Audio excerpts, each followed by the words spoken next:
série de mensagens da carta aos Colossenses.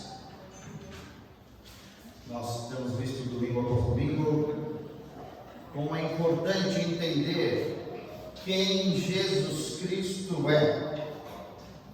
E uma vez que nós já entendemos quem Jesus Cristo é, até por meio de música, por meio de canção, nós continuamos, e o tema de hoje é pregar o Evangelho.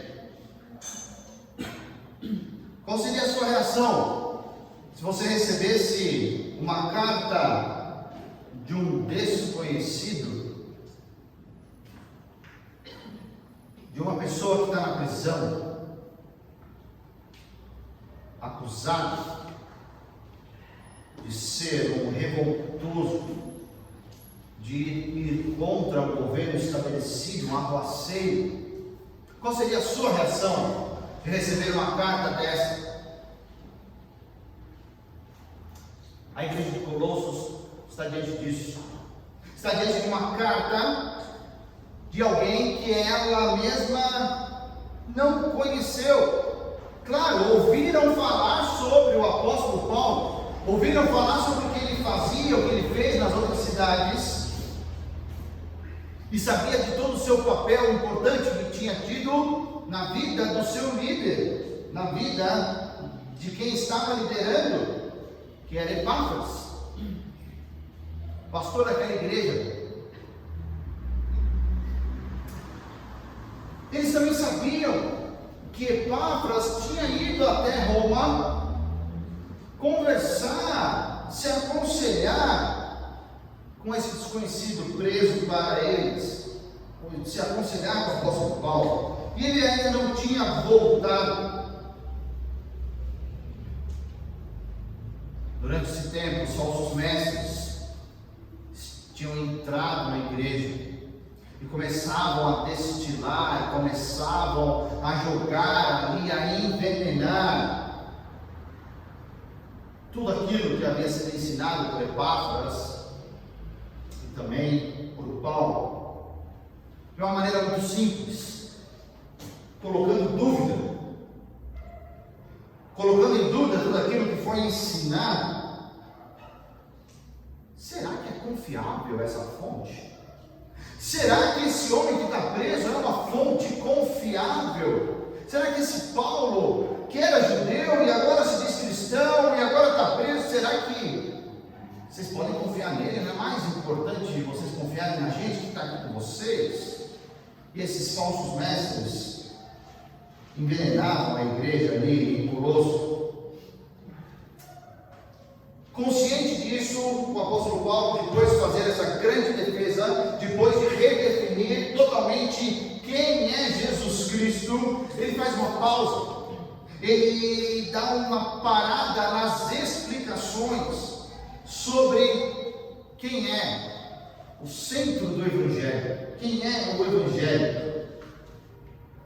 Sabe aquele assunto que quando você fala, você se empolga? Era o apóstolo Paulo falando sobre Jesus Cristo. Mas ele percebeu que ele deveria dar um passo atrás, deveria falar um pouco mais do mensageiro, porque a mensagem estava muito clara para ele. E ele começou a falar dele mesmo. Ele tinha que falar dos ministérios que o nosso Deus havia dado a ele. Então eu peço que você abra sua Bíblia em Colossenses capítulo 1. Nós vamos ler do versículo 21 ao versículo 23. Colossenses 1, do 21 ao 23.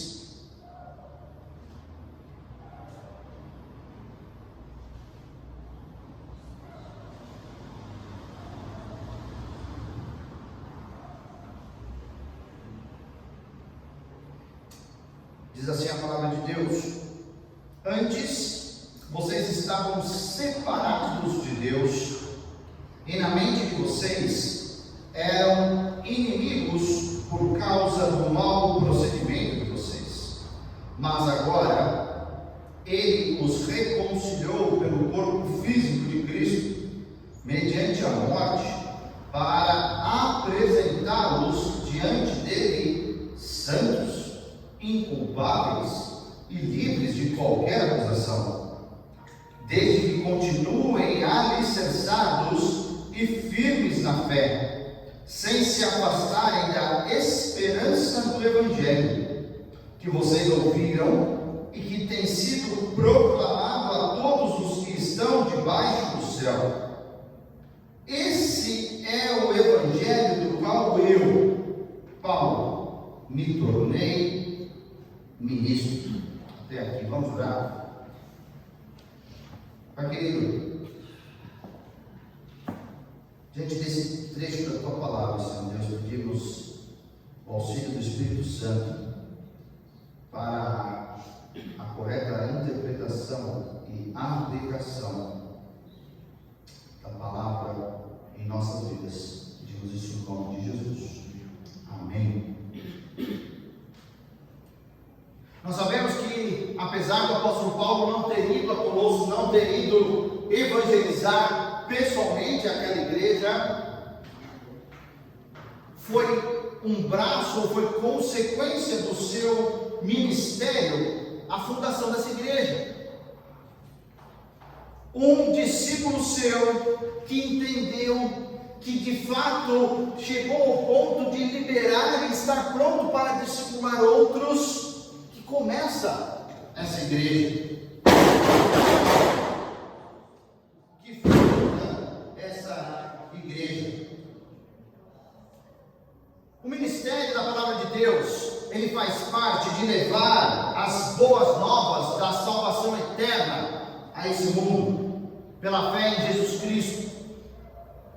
O nosso ministério, ele consiste em uma coisa só: reconciliar pessoas perdidas com o Deus Criador. Pessoas que estão caminhando, queridos, às vezes, alegremente para o inferno.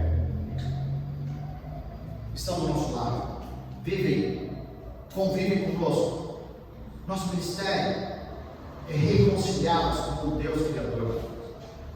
Esse é o ministério do apóstolo Paulo.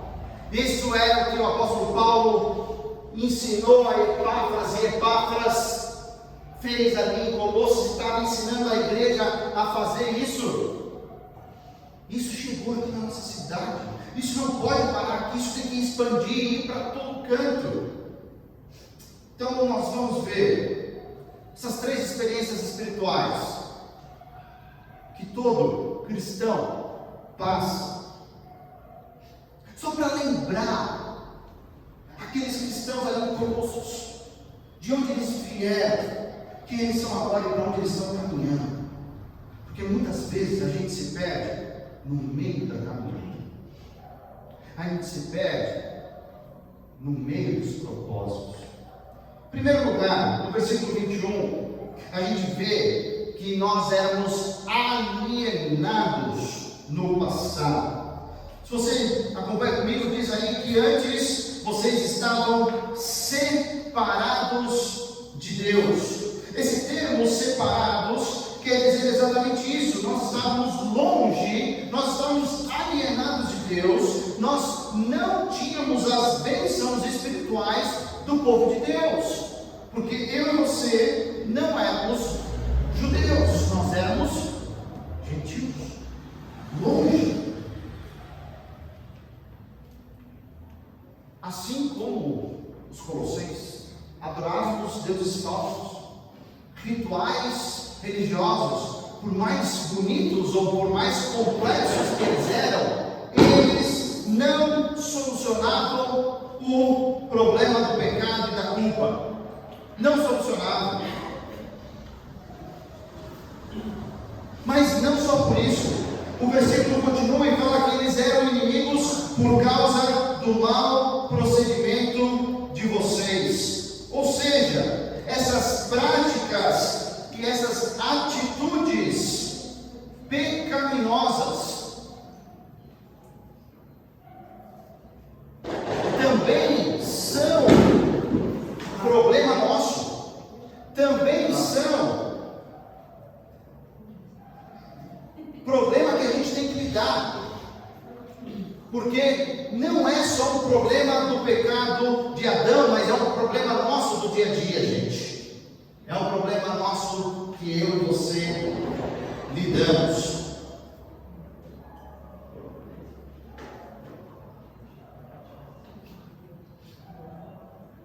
Nós éramos inimigos de Deus. Sabe qual que é o pior? Nós conhecíamos a verdade por meio da revelação geral, por meio da natureza, por meio da criação, por meio da nossa consciência. Ninguém pode alegar ignorância quando for convocado no tribunal divino de Deus, falando assim: eu não sabia que existia um Deus, eu não sabia que esse Deus era grande, era criador de tudo, de todos, e do cachorrinho que está comendo os fogos.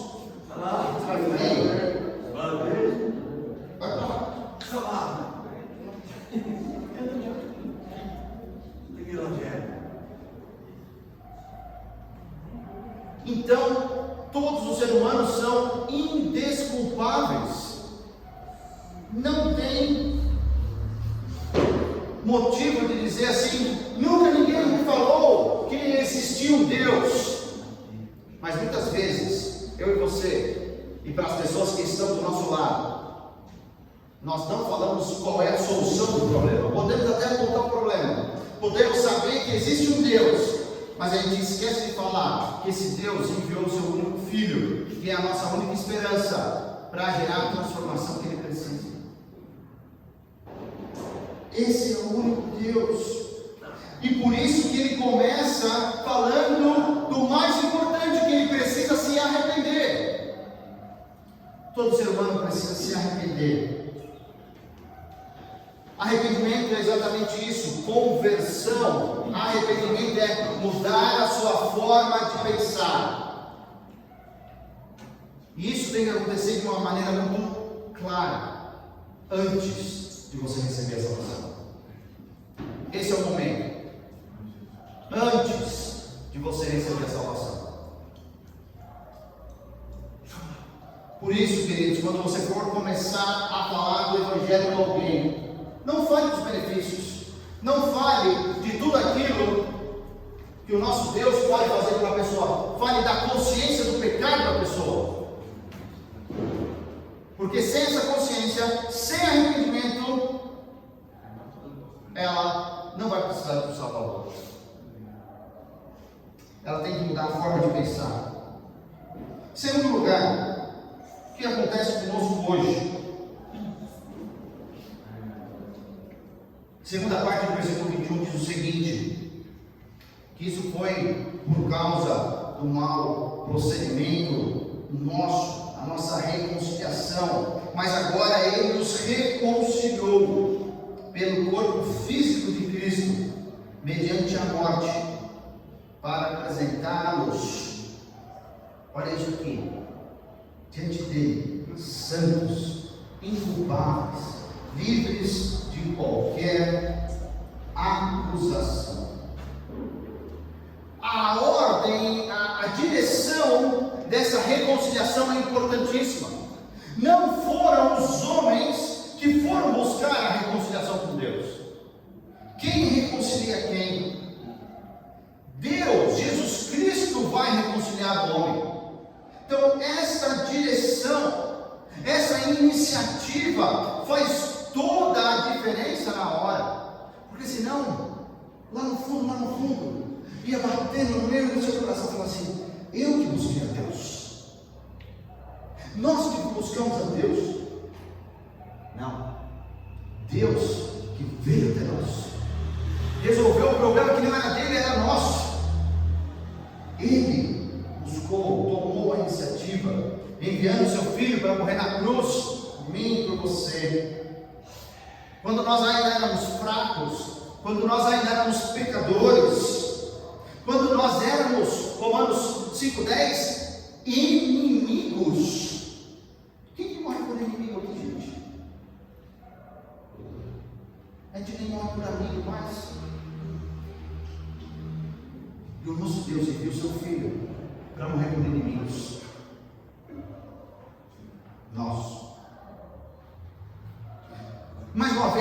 apóstolo Paulo tem que falar que o seu ministério, aquilo que ele faz, aquilo que ele prega, é fato, porque Jesus Cristo morreu no corpo. Lembra? Tinha aquele pessoal que achava que Jesus não tinha um corpo físico, era só um fantasminha, porque o corpo era mau. Se Jesus era bom, então ele não poderia ter um corpo físico. Não. Paulo afirma claramente, pelo meio do Espírito Santo, por meio do seu corpo físico. Sim, pregado na cruz, o corpo de Jesus, esse corpo humano que levou sobre si os nossos pecados, os meus, os seus, os pecados de toda a humanidade, o seu corpo físico. E qual é o objetivo dessa reconciliação? Por que houve essa reconciliação? Semana passada nós vimos sobre a pacificação, certo? Que o Filho amado, ele foi o pacificador diante do Pai. Mas também, essa reconciliação tem como grande objetivo sermos parecidos com Deus. E nós temos um Deus que ele é santo em várias esferas. Santos, inculpáveis e livres de qualquer acusação.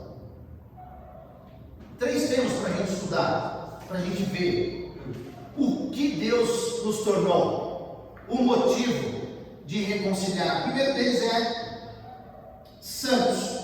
E a gente tem que falar muito claro que quando a palavra de Deus fala sobre santos, os santos sempre são os vivos e não os mortos. Santos somos nós. Eram as pessoas que creram em Jesus Cristo, era a igreja viva ali em Colosso, não um morto que fez algo espetacular, não. Santos são os vivos. Primeiro termo que ele usa, depois de santo, que é separado para Deus, esse talvez seja o mais comum. O segundo é inculpável, quer dizer, sem defeito. É assim que Deus olha para a gente. Ele olha para você e ele te vê sem defeito. Dá para imaginar? Ele nos reconciliou e nos vê sem defeito. Essa mesma palavra era usada para os sacrifícios do templo. Lembra? Que os cordeiros, os sacrifícios tinham que ser sem defeito. Não podiam ter defeito.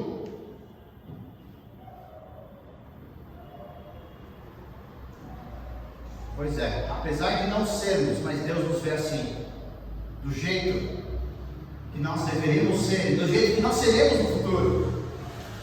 O terceiro termo, livre de qualquer acusação, significa aquele que é irrepreensível. Aquela pessoa que não falha, mas quando falha ela conserta. Ou seja, não tem nada, nenhuma ponta solta, não tem nada para desmoronar, nada para ser acusado. Ninguém pode vir e nos acusar de nada, porque mesmo se errarmos, nós vamos consertar, pedir perdão, reparar. Esse é o Filho de Deus. Só que você sabe muito bem que o nosso inimigo, ele tem uma função bem declarada, que é a de acusar. E por muitas vezes eu e você vamos cair nas acusações e começar a acreditar nas acusações que não são verdade, gente. Que eu espero que não seja, porque a nossa função é não deixar a ponta solta.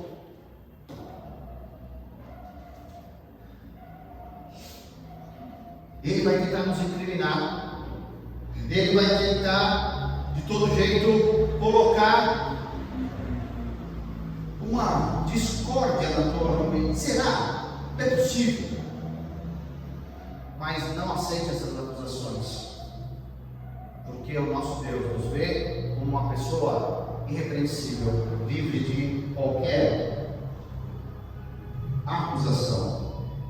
Mas o mais importante da vida cristã não é como eu pareço aos meus próprios olhos, não é como eu pareço aos olhos dos outros, mas na vida cristã o mais importante é como eu pareço aos olhos de Deus. Esse é o mais importante. Esse é e sempre vai ser o mais importante. Não importa o que eu olho, o que eu penso de mim mesmo. Não importa o que os outros pensam de mim. Importa o que Deus sabe, o que eu sou de verdade.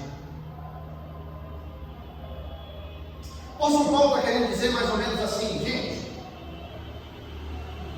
vocês já se encontram aperfeiçoados, vocês já têm tudo em Jesus Cristo.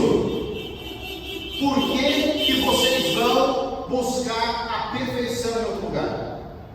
Por quê? Eu estou te dando uma fonte limpinha de água boa, saudável. Por que vocês estão indo tomar água suja? Vocês já foram aperfeiçoados. Vocês estão buscando o lugar errado.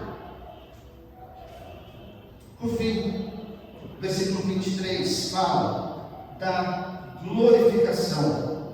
Quando ele fala de continuar alicerçados, continuar firme na fé, não se afastar da esperança do Evangelho. Essa esperança do Evangelho é a volta do nosso Senhor. É aquilo que o meu e o seu coração tem que acordar todo dia e falar: hoje Jesus pode voltar. E eu estou pronto. Jesus pode voltar hoje e eu estou pronto. Essa é a esperança. Essa é a única esperança. Porque a esperança, quando é Jesus Cristo, nós estamos prontos, não importa. Não tem mais nada que falte fazer aqui na terra. Porque Jesus é a única esperança. Eu e você, quando fomos reconciliados com Deus, recebemos essa esperança fantástica, maravilhosa, perfeita, de um dia irmos no céu, desfrutarmos dessa glória. Mas parece de alguma maneira que no início do 23 o apóstolo Paulo está jogando com as palavras e dá a entender de uma possibilidade de perder a salvação. Será então que o cristão pode perder a salvação? Será que ele tem só se continuar alicerçado, só se ele permanecer firme, é que ele vai permanecer salvo? Será que é isso que o texto está dizendo? Não, não é. Não está apresentando nenhuma condicional aqui, nenhuma condição para que eu, pelo meu próprio mérito e a minha própria força, mantenha a minha salvação. Porque se não fui eu que ganhei a minha salvação, não sou eu que tenho que mantê-la. Então, queridos, não há nenhuma possibilidade de você perder a sua salvação. A palavra usada aqui é bem interessante, tem muito a ver com o contexto geográfico da cidade de Colossos. A cidade de Colossos era muito instável. Então, as construções tinham que ser construídas profundamente, porque tinham terremotos de vez em quando ali naquela região. O pessoal sabia muito bem que se não construísse bem as casas, no próximo terremoto ia cair. Tinha que construir muito bem. Então, essa palavra, quando fala de não se afastar, é o seguinte: constrói bem, porque mesmo se vier um terremoto, você está firme, você está na rocha, você está num lugar bom, você construiu bem. Então, ele está dizendo que eu e você fomos edificados sobre uma fundação sólida, e essa fundação sólida é só uma: Jesus Cristo. Não existe outra fundação possível. E se nós estamos nessa única fundação, nada vai poder nos abalar. Olha só, nada vai poder chacoalhar. Pode vir o terremoto que for, meus amigos. Vamos traduzir, pode vir a dificuldade que for, mas a gente não perde aquilo que Jesus conseguiu para nós. Isso é fantástico. Nada. Mas um alerta aqui para todos nós: ninguém é salvo por permanecer na fé, certo? Mas aqueles que permanecem na fé dão uma clara demonstração da sua salvação. Isso acontece várias vezes. Se você tem um pouco de idade de igreja, você sabe muito bem. Fulano, ciclano, estava aqui com a gente por anos, sumiu, nunca mais voltou para a igreja. Pastor, será que ele era salvo? A palavra de Deus nos diz que os salvos vão permanecer na fé. Só tem duas possibilidades: ou nunca foi salvo, ou eles vão voltar. Só isso. Pode ter ficado todos os seus anos de vida dentro de uma igreja e não ser salvo, gente. Pode. Porque não é vir aqui e sentar domingo após domingo que vai garantir a sua salvação. É a sua fé em Jesus Cristo no lugar certo. Então, é o fato de você permanecer. Isso demonstra um pouco da sua fé. Algumas perguntas para a gente levar esse final de semana, que vai começar, ou já começou um pouco conturbado, mas temos feriado, temos queda de temperatura e outras coisas mais que Deus vai reservar para você. Em primeiro lugar, eu já me arrependi. Ou seja, eu já mudei aqui, já mudei na mente antes de ser salvo. De fato. Ou me convenceram que o cristianismo era legal, era uma boa opção, e eu nunca de fato entreguei a minha vida a Jesus Cristo. Eu nunca reconheci que eu era pecador, miserável, que eu precisava de Jesus. Segunda pergunta tem a ver com essa primeira: como você começa o seu evangelismo? Você começa falando da necessidade da pessoa mudar o pensamento dela, ou seja, ela tem que se arrepender? Ou você começa falando das ruas de ouro, você começa falando da ausência de dor, você começa a falar tudo que a pessoa vai ganhar, mas você não fala que ela precisa mudar, se arrepender e falar que é pecador? Essa doutrina muda como a gente vai comunicar o Evangelho. E pode ser que comunicar o Evangelho é errado para nós, mas queridos, ainda há tempo da gente mudar. Deus dá essa oportunidade para nós hoje. Eu tenho que reconhecer que eu sou pecador, e agora eu tenho que entender que as pessoas, o primeiro passo que elas têm que ver é que elas precisam reconhecer que são pecadoras. Ruas de ouros, elas são reais? São reais, mas isso vem depois. Deus vai tirar a dor, vai lá para isso, não aqui tanto.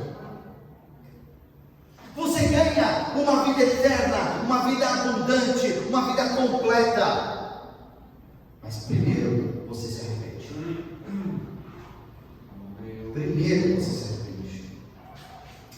Próxima pergunta: será que eu tenho vivido como uma pessoa separada para Deus, santo? Uma pessoa sem defeito e uma pessoa livre de qualquer acusação?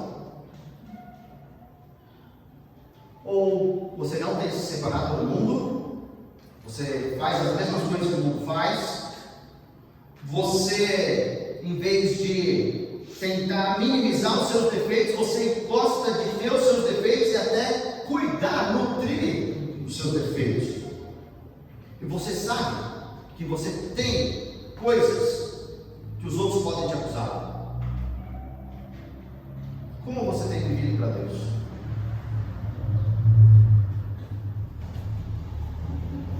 Última pergunta da nossa noite.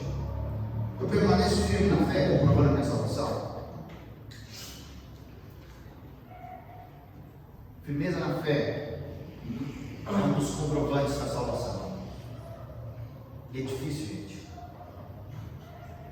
Pessoas queridas que a gente gastou nosso tempo, que a gente demonstrou nosso amor, podem não estar no céu conosco, porque não foram salvos de verdade, nunca foram salvos, porque não permaneceram firmes na fé.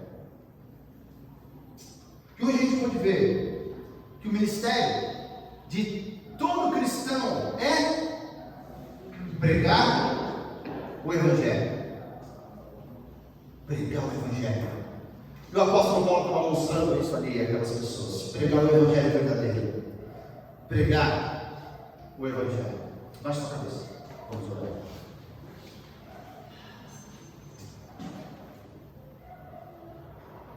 Pai querido,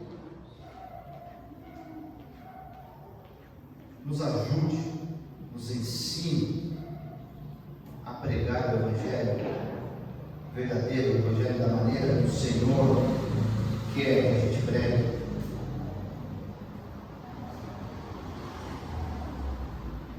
Pai, como igreja, nos transforma em pessoas que vivem o teu Evangelho e pregam o seu Evangelho, para alcançar o maior número de pessoas ao nosso redor, essas pessoas que já estão no dia a dia conosco, seja da família, do trabalho, da escola, dos nossos vizinhos. Pai, colocamos o culto da semana que vem nas tuas mãos. Todos os nossos amigos que temos orado tão insistentemente nas últimas semanas, o Espírito Santo já venha trabalhando em suas